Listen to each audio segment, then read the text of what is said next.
یہ رکھ دیجیے، کلام پاک اوپر رکھ دیجیے.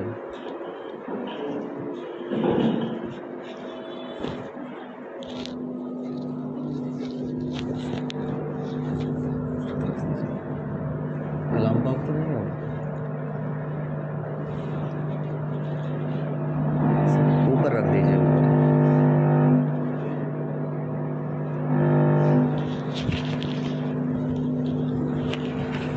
آگے آ جائیں یہاں پر.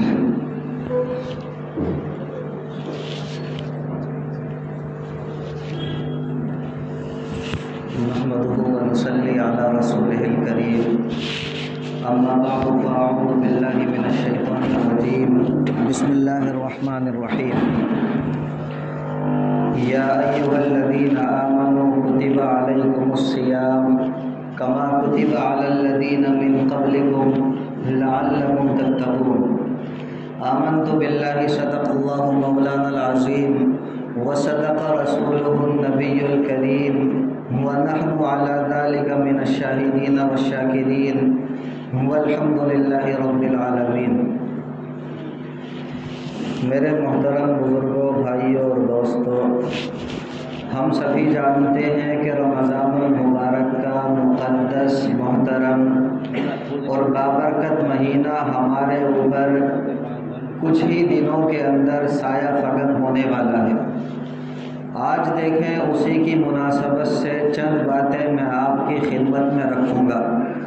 بس آپ اللہ رب العزت سے دعا فرما دیں کہ صحیح صحیح باتیں میری زبان سے کہلوا دے اور ہم سبھی کے لیے ان باتوں کو کارآمد اور نفع بخش بنا دے. دیکھیں آج کل عالم اسلام کے اندر ایک بات چل پڑی ہے جس کی ابتدا عرب ممالک خاص کر کے مصر اور شام سے ہوئی، پھر رفتہ رفتہ دوسرے ملکوں کے اندر پھیلی اور اب ہمارے یہاں بھی آ گئی. وہ یہ کہ آپ نے دیکھا ہوگا کہ رمضان المبارک کے شروع ہونے سے پہلے کچھ محفلیں منعقد کی جاتی ہیں جن کا نام محفل استقبال رمضان رکھا جاتا ہے، جس کے اندر رمضان المبارک کے شروع ہونے سے ایک دو دن پہلے ایک اجتماع منعقد کیا جاتا ہے جس کے اندر قرآن مقدس کی تلاوت، تقاریر اور وعظ رکھے جاتے ہیں، جس کا مقصد لوگوں کو یہ بتانا ہوتا ہے کہ ہم رمضان المبارک کو خوش آمدید کہہ رہے ہیں، ہم رمضان المبارک کا استقبال کر رہے ہیں.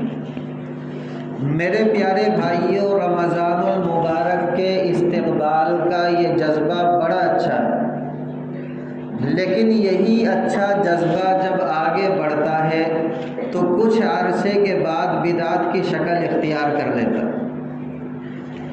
آج بعض جگہوں پر اسی استقبال کی مجلس نے، اسی استقبال کی محفل نے بدعت کی شکل اختیار کر لی.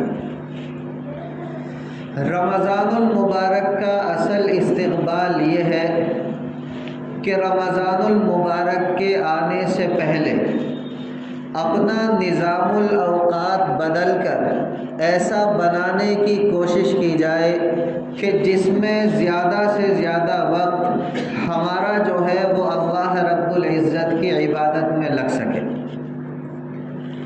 مثال کے طور پر ہر بندہ رمضان المبارک کے آنے سے پہلے بیٹھ کر یہ سوچے کہ میرے کتنے کام ایسے ہیں جو میں رمضان المبارک کے اندر چھوڑ سکتا ہوں. اگر ہیں کچھ کام ایسے تو میرے پیارے بھائیوں ان کاموں کو چھوڑ دے اور اس بچے ہوئے وقت کو اللہ رب العزت کی عبادت میں لگائے. اسی طرح بیٹھ کر کے یہ سوچیں کہ میرے کتنے کام ایسے ہیں جن کو میں کم کر سکتا ہوں. اگر ہیں کچھ کام ایسے تو انہیں کم کر دے اور اس بچے ہوئے وقت کو اللہ رب العزت کی عبادت میں لگائے. اسی طرح بیٹھ کر کے یہ سوچیں کہ میرے کتنے کام ایسے ہیں جن کو میں اگلے مہینے تک کے لیے ٹال سکتا ہوں. اگر ہیں کچھ کام ایسے تو انہیں ٹال دے اور اس بچے ہوئے وقت کو اللہ رب العزت کی عبادت میں لگائے۔ میرے کہنے کا مقصد یہ ہے کہ اپنا زیادہ سے زیادہ وقت اللہ رب العزت کی عبادت میں لگانے کی کوشش کریں۔ یہ ہے رمضان المبارک کا صحیح استقبال۔ اگر آپ نے یہ کام کر لیا تو میرے پیارے بھائیوں، آپ کو رمضان المبارک کی صحیح روح، آپ کو رمضان المبارک کے صحیح انوار و برکات حاصل ہو جائیں گی۔ ورنہ یہی ہوگا کہ ہر سال کی طرح اس سال بھی رمضان المبارک کا مہینہ آئے گا، چلا جائے گا، اور جس طرح ہم پہلے اس سے فائدہ نہ اٹھا سکے تھے اب بھی فائدہ نہ اٹھا سکیں گے۔ اللہ رب العزت عمل کی دولت سے مالا مال فرما دے۔ پھر آپ دیکھیں، ایک سوال یہ پیدا ہوتا ہے کہ اگر ہم نے دوسرے مشاغل سے، دوسری ضروریات سے رمضان المبارک میں اپنے آپ کو فارغ کر بھی لیا تو ہمارا جو یہ بچا ہوا وقت ہے، ہم اس بچے ہوئے وقت کو کس کام کے اندر لگائیں؟ دیکھیں، جہاں تک تراویح کا معاملہ ہے اس سے ہر بندہ واقف ہے، اس کے بارے میں ہر مسلمان جانتا ہے، لیکن میں اس وقت ایک اور ہی پہلو کی جانب متوجہ کرنا چاہتا ہوں۔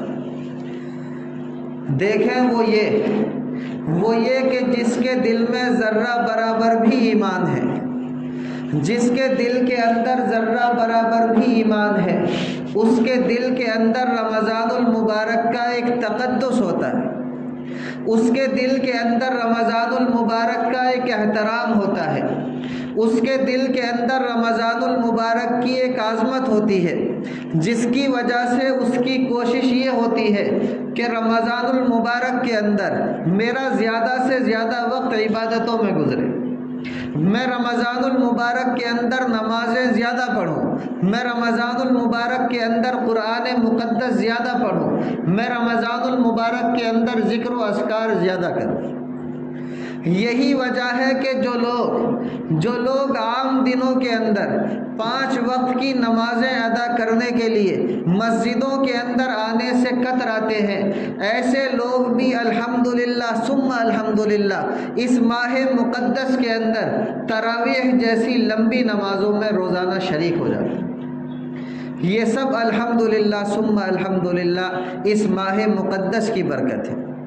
ہر بندہ یہ چاہتا ہے کہ اس ماہ مقدس کے اندر میرا زیادہ سے زیادہ وقت اللہ رب العزت کی عبادت میں گزرے، لیکن دیکھیں، ان تمام نفلی نمازوں، ان تمام نفلی ذکر و اذکار، ان تمام نفلی قرآن مقدس کی تلاوت، ان تمام چیزوں سے بڑھ کر ایک اور چیز ہے، ان تمام چیزوں سے زیادہ مقدم ایک اور چیز ہے جس کی طرف عام طور سے ہماری توجہ نہیں جاتی، جس کی طرف عام طور سے ہمارا دھیان نہیں جاتا، اور وہ ہے میرے پیارے بھائیوں، اس ماہ مقدس کو گناہوں سے پاک کر کے گزارنا،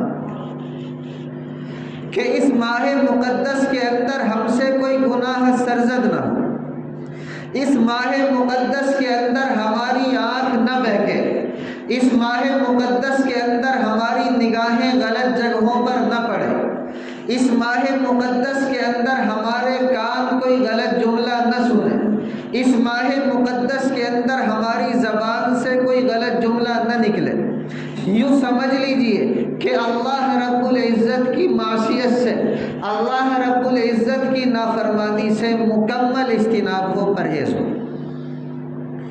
یہ مبارک مہینہ اگر آپ نے اس طرح گزار دیا، پھر چاہے آپ نے 1 رکعت نفلی نماز نہ پڑھی ہو، پھر چاہے آپ نے قرآن مقدس کی تلاوت زیادہ نہ کی ہو، پھر چاہے آپ نے نفلی ذکر و اذکار زیادہ نہ کیے ہوں، لیکن اللہ رب العزت کی نافرمانی سے بچتے ہوئے، اللہ رب العزت کی معصیت سے بچتے ہوئے یہ مبارک مہینہ آپ نے گزار دیا، تو پھر آپ یقیناً قابل مبارکباد ہیں، اور یہ مہینہ آپ کے لیے مبارک ہے۔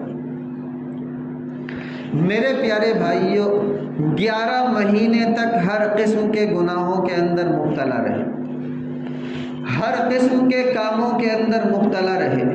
یہ ایک مبارک مہینہ اللہ رب العزت نے عطا کیا ہے، کم سے کم اس ایک مہینے کو گناہوں سے پاک کر کے گزار لو۔ کم سے کم اس ایک مہینے کے اندر جھوٹ نہ بولو، اس مبارک مہینے کے اندر غیبت نہ کرو، اس ایک مہینے کے اندر بدنگاہی نہ کرو، اس ایک مہینے کے اندر سود نہ لو، اس ایک مہینے کے اندر رشوت نہ لو، اس ایک مہینے کے اندر سٹے کا بازار گرم نہ کرو۔ کم سے کم یہ ایک مبارک مہینہ اس طریقے سے گزار دو۔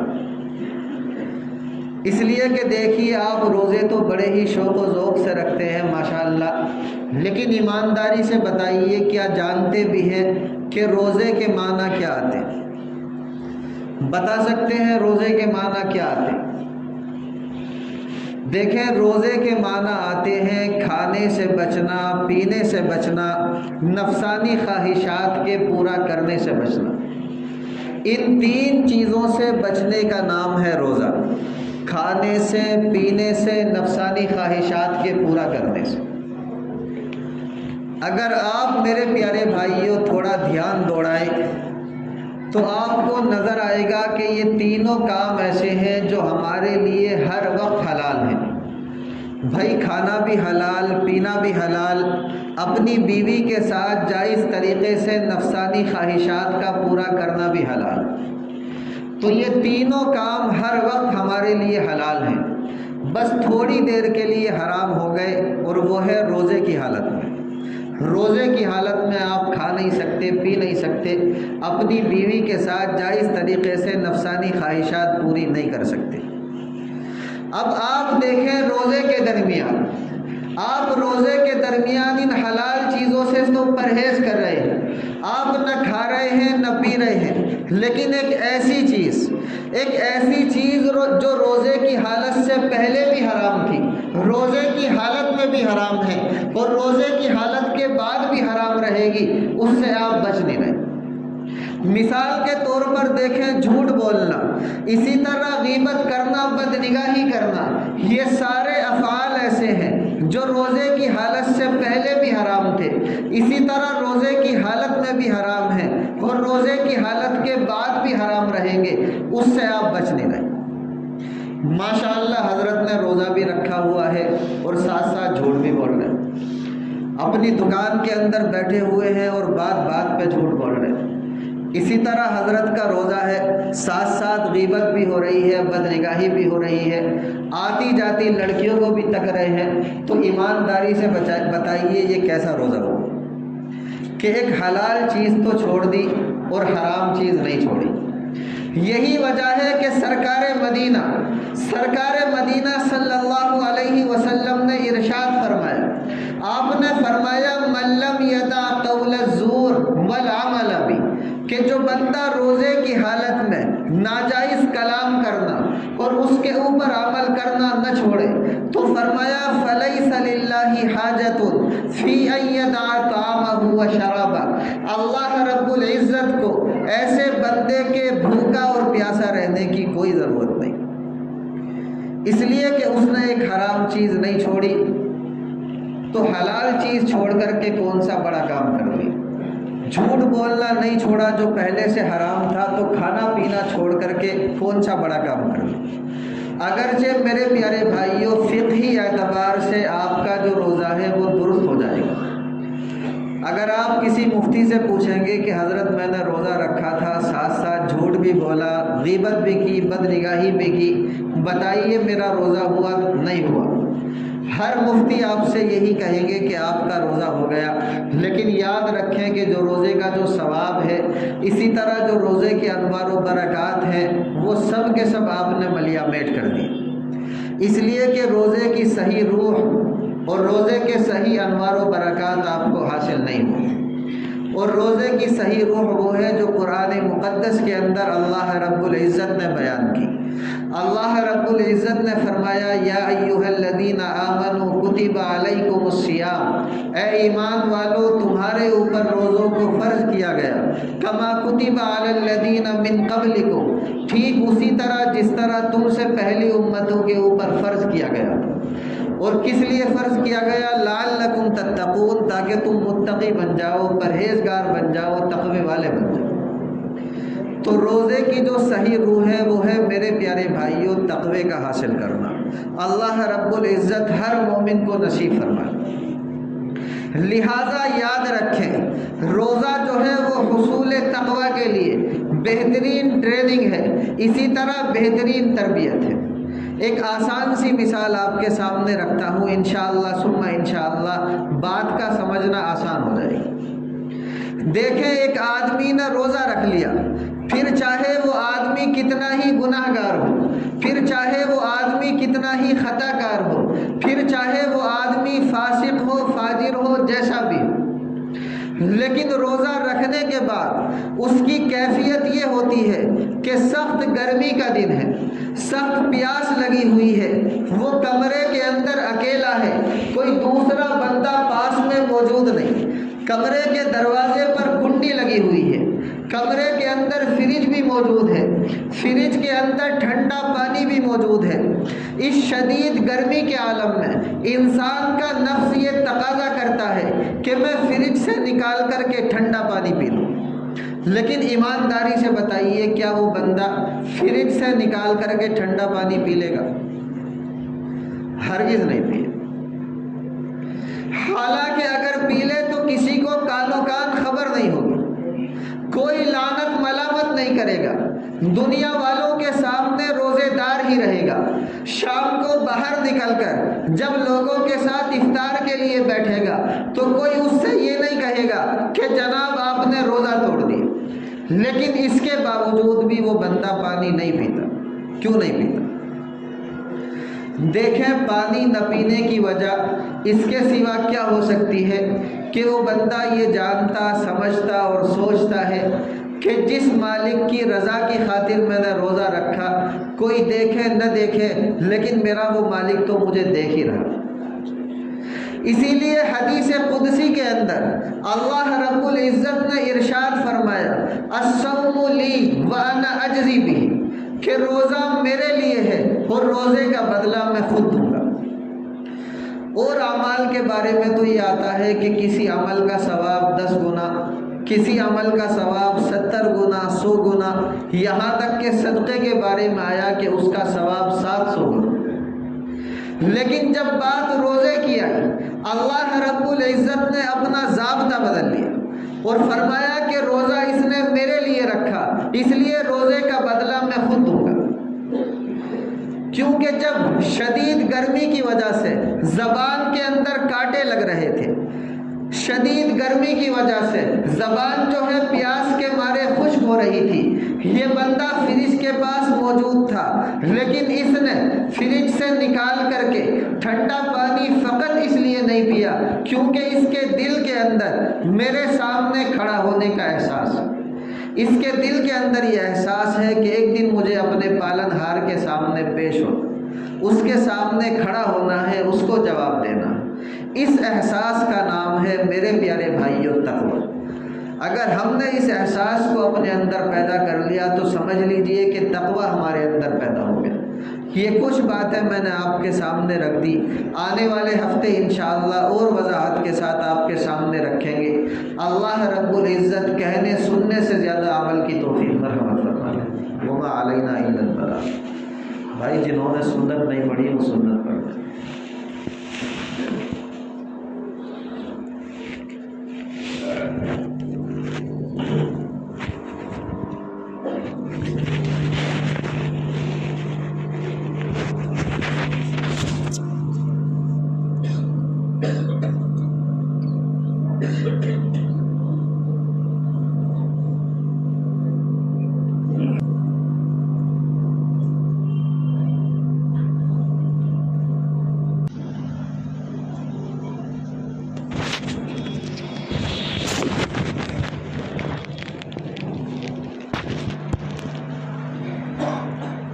بسم اللہ الرحمن الرحیم۔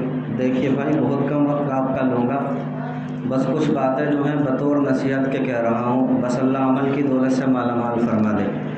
دیکھیں قرآن مقدس میں اللہ کا ارشاد ہے اپنے پیارے حبیب سے کہ وذکر، آپ نصیحت کرتے رہیے، فإن الذکریٰ تنفع المؤمنین، کیونکہ نصیحت جو ہے وہ مسلمانوں کے کام آتی ہے اور مومن جو ہے وہ نصیحت سے فائدہ اٹھاتے ہیں۔ دیکھیں آپ سبھی جانتے ہیں کہ رمضان المبارک کا مقدس مہینہ آنے والا ہے، اور سب کو پتہ ہے کہ اس ماہ مقدس کے اندر جو ہے نفلوں کا ثواب جو ہے فرضوں کے برابر اور فرضوں کا 70 درجے بڑھ جاتا ہے۔ لیکن یاد رکھیں جس طرح نیکیوں کا ثواب بڑھتا ہے اسی طرح گناہوں کا جو وبال ہے اور عذاب ہے وہ بھی بڑھتا چلا جاتا ہے۔ تو ایک دو باتیں مختصراً آپ کے سامنے رکھتا ہوں، بس اللہ جل شانہ عمل کی دولت سے مالا مال فرما دے۔ دیکھیں میری اپنے ہر بھائی سے، والد سے، چچا، تائی، کچھ بھی کہہ لیجئے، سب سے یہ درخواست ہے کہ اس ماہ مقدس کے اندر اللہ کے لیے حلال کمائی کھانے کا اہتمام کریں۔ یہ طے کر لیں کہ اس ماہ مقدس کے اندر ہمارے حلق سے نیچے جو بھی لقمہ اترے گا وہ انشاءاللہ حلال کا ہوگا، حرام کا نہیں ہوگا۔ اللہ سے دعا بھی کریں کہ اللہ ہم میں سے ہر مومن کو ہمیشہ کے لیے حلال کمائی نصیب فرما دے اور حرام کمائی سے بچا دے، کیونکہ دیکھیں ہم روزہ اللہ کی رضا کے لیے رکھ رہے ہیں، اسے حرام چیز سے افطار کریں گے یا سحری کریں گے تو روزے کا جو ثواب ہے وہ ہمیں حاصل نہیں ہوگا۔ اس سلسلے میں ایک بات مختصر طور سے یاد رکھیں کہ ہمارے اکثر نہیں بہت تھوڑے ایسے بھائی ہیں جن کا ذریعہ معاش جو ہے وہ مکمل طور پر حرام ہے۔ ایسے لوگوں کے بارے میں بس اتنا کہتا ہوں، اللہ سے دعا ہے کہ اللہ انہیں اس دلدل سے بچا لے اور ہمیشہ کے لیے اپنے عزیز ترین بندوں میں شامل فرما لے۔ اور ہمارے بعض بھائی کے اکثر بھائی ایسے ہوتے ہیں جن کا ذریعہ معاش جو ہے وہ بنیادی طور پر مکمل طور سے حرام نہیں ہوتا بلکہ حلال ہوتا ہے، ہاں کچھ ملاوٹ جو ہے اس کے اندر وہ حرام کی ہو جاتی ہے۔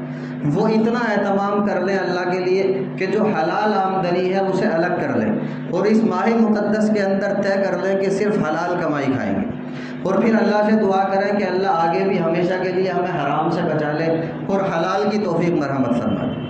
اور یہ بھی درخواست ہے کہ یہاں مسجد کے اندر بلکہ کسی بھی مسجد میں آپ امام کے لیے، مؤذن کے لیے یا وہاں پر آنے والے مہمانوں کے لیے میرے پیارے بھائیوں جو بھی چیز بیچیں وہ چاہے اعلیٰ درجے کی نہ ہو، ادنا درجے کی ہو، لیکن اللہ کے لیے حلال کی بھیجنا، حرام کی مت بھیجنا۔ ہمارے بڑے ایک بات کہتے تھے کہ بھئی حلال کھلاؤ گے تو حلال کاموں کی امید رکھنا، اور حرام کھلاؤ گے تو پھر آپ کو پتہ ہی ہے کہ حرام کھانے سے کیسے کیسے کام سرزد ہوتے۔ تو یہ طے کر لیں کہ انشاءاللہ حلال کھائیں گے اور حلال ہی دوسروں کو بھی کھلائیں گے۔ ایک بات تو یہ مجھے عرض کرنی تھی، اور دوسری بات یہ عرض کرنی ہے کہ دیکھیں تراویح جو ہے اس کے اندر ایک مرتبہ، پوری تراویح کے اندر ایک مرتبہ قرآن کریم مکمل کرنا یہ سنت ہے، اور در مختار معاذ شامی کے حوالے سے لکھا بھی ہے۔ لیکن یاد رکھیں علماء کرام نے لکھا ہے کہ پڑھنے والا بھی اور قرآن کریم کا سننے والا بھی دونوں کے دونوں قرآن کریم کے جو آداب ہیں ان کا لحاظ رکھیں۔ لیکن بڑے افسوس کے ساتھ کہہ رہا ہوں کہ آج کل اس معاملے میں سب طریقے سے غفلت اور کوتاہی برتی جاتی، اور جلدی سے جلدی قرآن کریم پورا کرنے کے شوق میں قرآن کریم کے ساتھ جو ہے وہ سخت توہین اور بلکہ کہیے کہ سخت توہین کا معاملہ کیا جاتا ہے، اور جو شرعی ہدایات ہیں وہ پس پش ڈال دی جاتی۔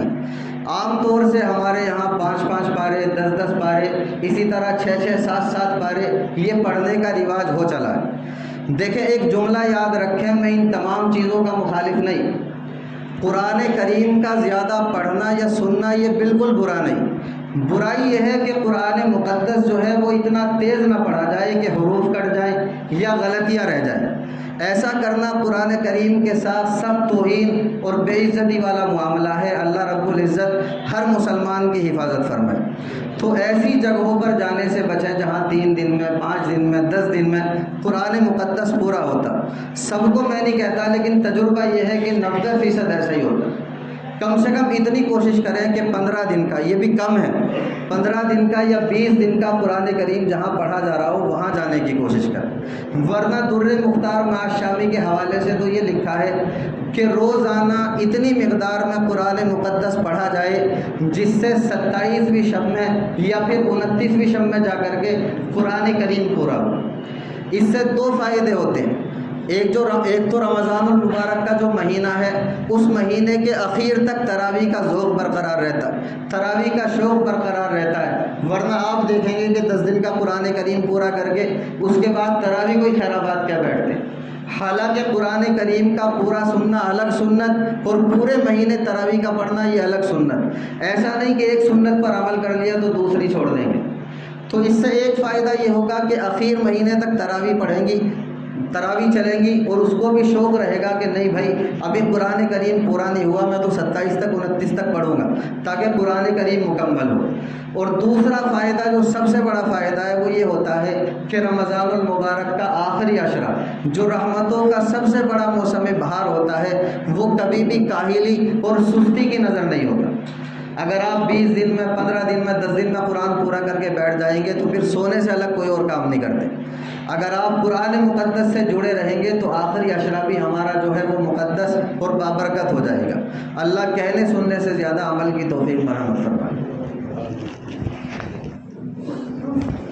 الحمدللہ رب العالمین والصلاة والسلام علی سید المرسلین۔